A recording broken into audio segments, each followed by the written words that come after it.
Montgomery County residents have a great new reason to raise a toast. Montgomery Parks recently lifted the suspension of the Picnic in the Park program's allowance for park patrons 21 years of age or older to responsibly consume alcohol in 13 designated parks.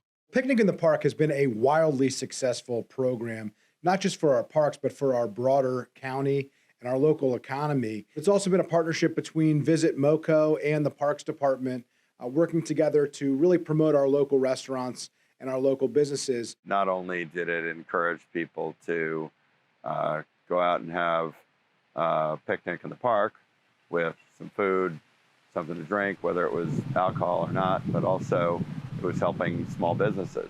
The original pilot program was enacted in September of 2020 and suspended in May of 2021. We'd been trying it during the state of emergency when a lot of the alcohol rules were lifted, and it worked.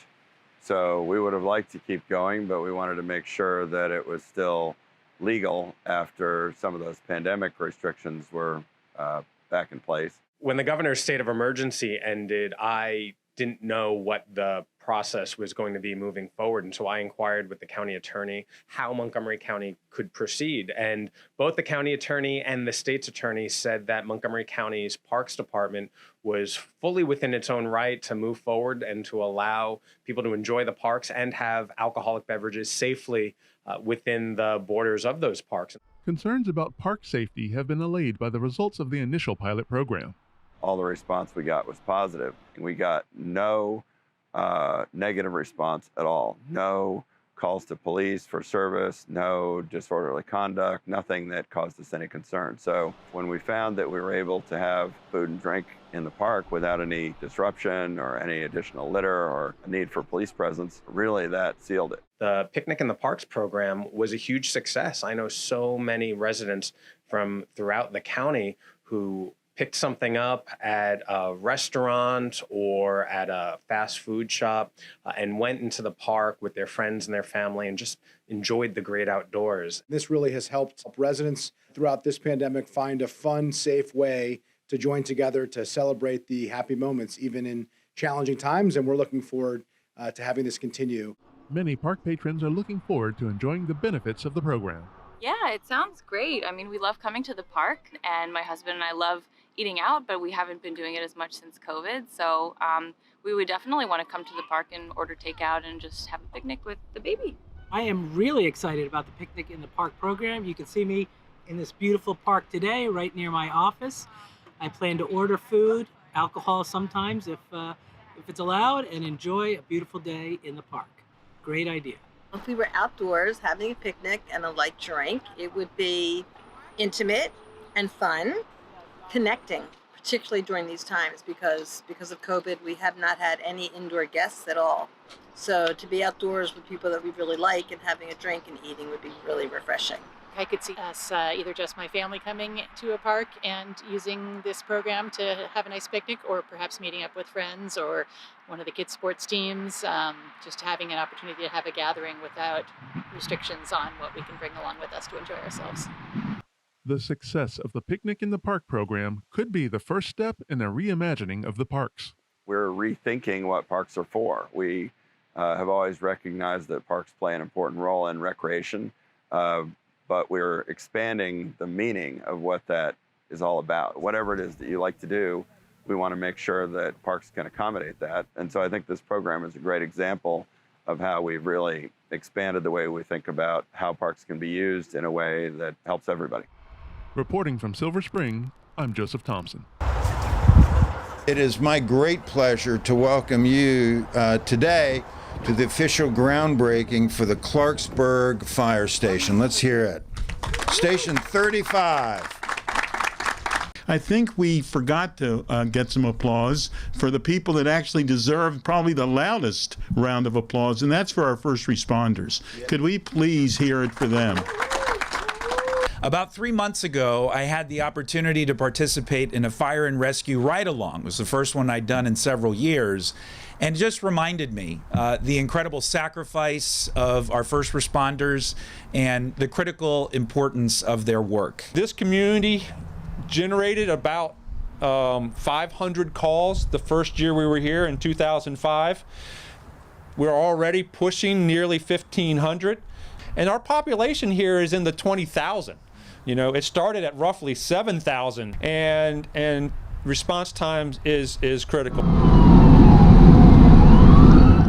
This is a historic area of Clarksburg, and of course we did not have sewer and water here, and in order for a fire station to be as efficient as it can possibly be, you need sewer and water. So that was so very important that the county was able to work with the WSSC and others to bring sewer and water to this site. At the heart of what we do as government, the most important thing is ensuring the health and wellness and safety of our residents. And it's facilities like this that put us in the best possible position to do so. This is a good day in Montgomery County. Thanks a lot.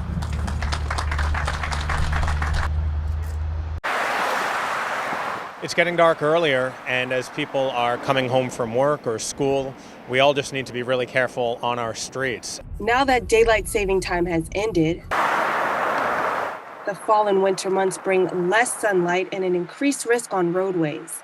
Montgomery County Council Vice President Evan Glass explains what safety data has shown. This year, we've already had more than 300 incidents on our roadways. According to local transportation officials, many of those incidents involve pedestrians, but a county program has a solution. We're making new installations across the network, but particularly in our high incidence areas. So we have 3 new beacons along Belpre Road. We've also recently installed 2 new beacons along Fenton Street in Silver Spring. Vision Zero coordinator Wade Holland says there are new projects and enforcement for pedestrian safety underway at various locations throughout the county. Vision Zero is this international movement to really eliminate all serious and fatal injuries from our roadways. And in Montgomery County, we've set a goal to eliminate serious injuries and fatalities by the year 2030. Throughout the year, we have different enforcement campaigns that we do with Montgomery County Police, as well as our municipal police partners and Maryland State Police. Those initiatives can include, speed enforcement along our major roadways. This time of year, we have our Street Smart campaign, which is a region-wide effort focused on pedestrian safety.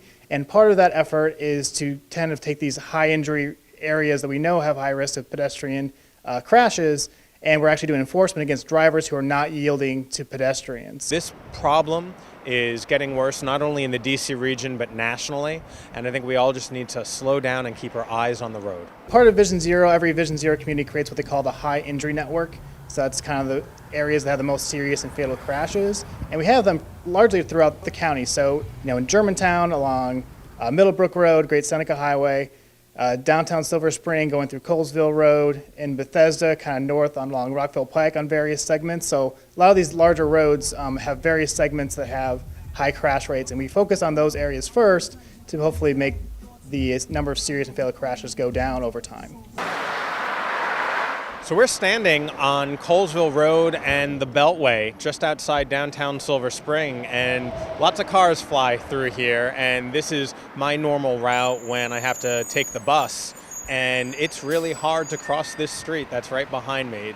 It's playing Frogger, and I know that for myself and many of my neighbors, we do put our lives at risk. There's not enough lighting, and the drivers fly on by. According to Montgomery County Department of Transportation officials, additional safety measures to protect pedestrians include new crosswalks and enhancing existing ones so they're more visible for motorists, especially during this time of year. Also in areas where lighting is needed, to get those programs so that we can get lighting built so folk can see pedestrians crossing the roadway in otherwise dark areas.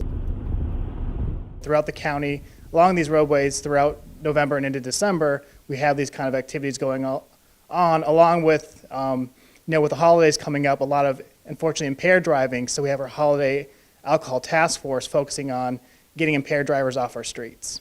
Our goal is to save every life we can possibly through re-engineering our roads, enforcement, and education, because every time that's a heartbreak for a family, we want to stop those heartbreaks from happening. Jordan Lindsay, reporting in Rockville.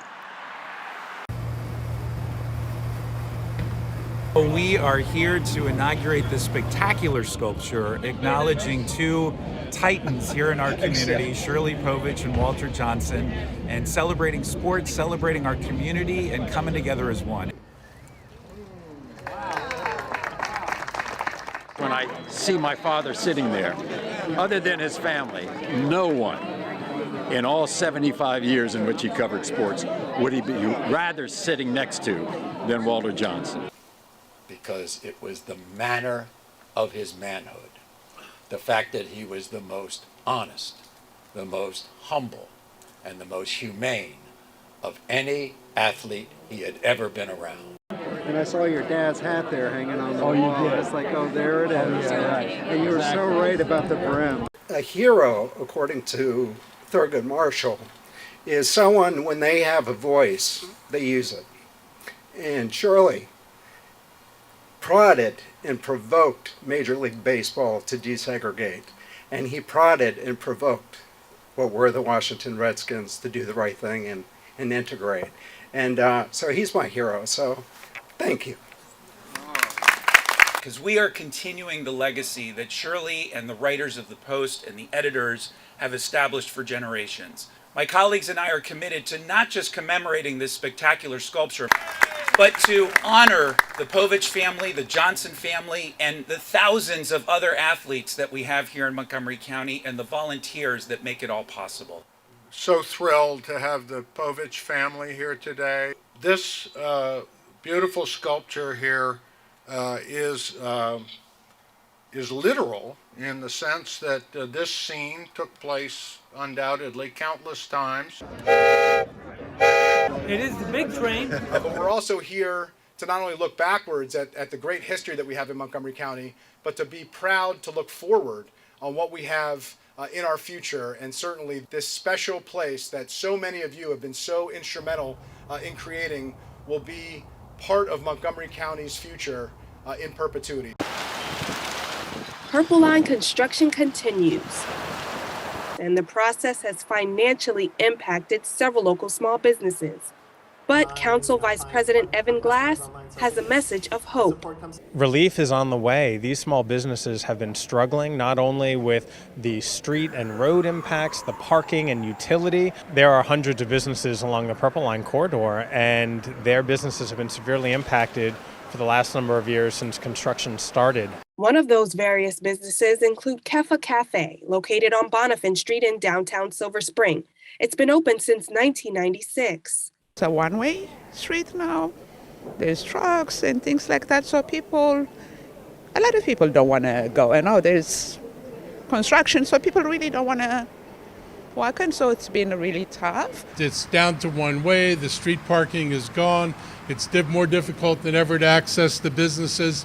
This is going to continue for a while, and it's going to affect other places in Montgomery County and Prince George's County. And we need to be sure we get the resources to help these businesses survive. During a recent press conference outside of the Silver Spring Library, Council Vice President Glass, along with Chair of the Transportation and Environment Committee, Tom Hooker, County Executive Mark Elridge, and state elected officials announced that $231,000 has been appropriated to the county by the state of Maryland to assist small businesses that have lost revenue due to Purple Line construction. We are finally very close to completion, literally now a few years away, 20 years after this project started. It's central to meeting our economic development goals, our climate goals, and our racial equity goals. This relief is long overdue. Purple Line is a 16.2-mile light rail line, extends Bethesda to New Carrollton, and this money is going to help these businesses see it through. Finally, our General Assembly, and especially the District 20 delegation and Janelle Wilkins, Delegate Janelle Wilkins in particular, have been able to get some funding through. From the time that I have been in the House, we have been fighting for funds and support and financial assistance for our impacted businesses along the Purple Line route. And moving forward, hopefully once the Purple Line gets built and life returns to normal, all these businesses are going to thrive again. But this is a relief effort to help them until we get to that point. Jordan Lindsay, reporting in downtown Silver Spring.